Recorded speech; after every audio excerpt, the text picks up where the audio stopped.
नमस्कार मंडळी. शिव ठाकरे हा मराठी आणि हिंदी मनोरंजन विश्वातील लोकप्रिय अभिनेता आणि मॉडेल.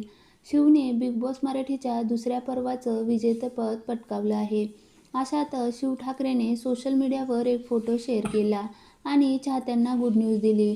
शिवने मुंडावळ्या घातलेला खास फोटो शेअर करत लग्नाची गुड न्यूज दिल्याची चर्चा आहे. शिवसोबत त्याची बायकोही दिसत आहे. शिवचं लग्न ठरलं. बिग बॉस फेम अभिनेता शिव ठाकरे फायनली असं कॅप्शन देत गुड न्यूज सर्वांना दिली आहे.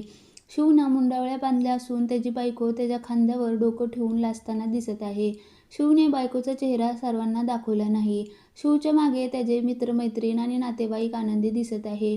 शिवने हा फोटो शेअर करताच त्याचे चाहते आणि इंडस्ट्रीतील सहकलाकारांनी त्याचं अभिनंदन करून त्याला शुभेच्छा दिल्या. शिवचा हा फोटो अचानक समोर आल्याने सर्वांना सुखद धक्का बसला आहे. याशिवाय हा फोटोची दुसरी बाजू अशी की शिवने लग्न केलं नसून हा फोटो त्याच्या आगामी प्रोजेक्ट संदर्भात असल्याचं बोललं जातंय. आता याविषयी खरं काय हे शिव लवकरच स्पष्ट करेन, अशी सर्वांना आशा आहे. शिव ठाकरे याआधी अभिनेत्री वीणा जगतापसोबत नाव जोडलं होतं. दोघांनी त्यांच्या नात्याची कबुलीही दिली होती. परंतु काही दिवसानंतर दोघांमध्ये ब्रेकअप झाल्याची चर्चा रंगली. त्यामुळे शिवसोबत फोटोत असणारी ती कोण याविषयी अद्याप माहिती मिळाली नसली तरी शिव लवकरच याचा उलगडा करेन अशी शक्यता आहे.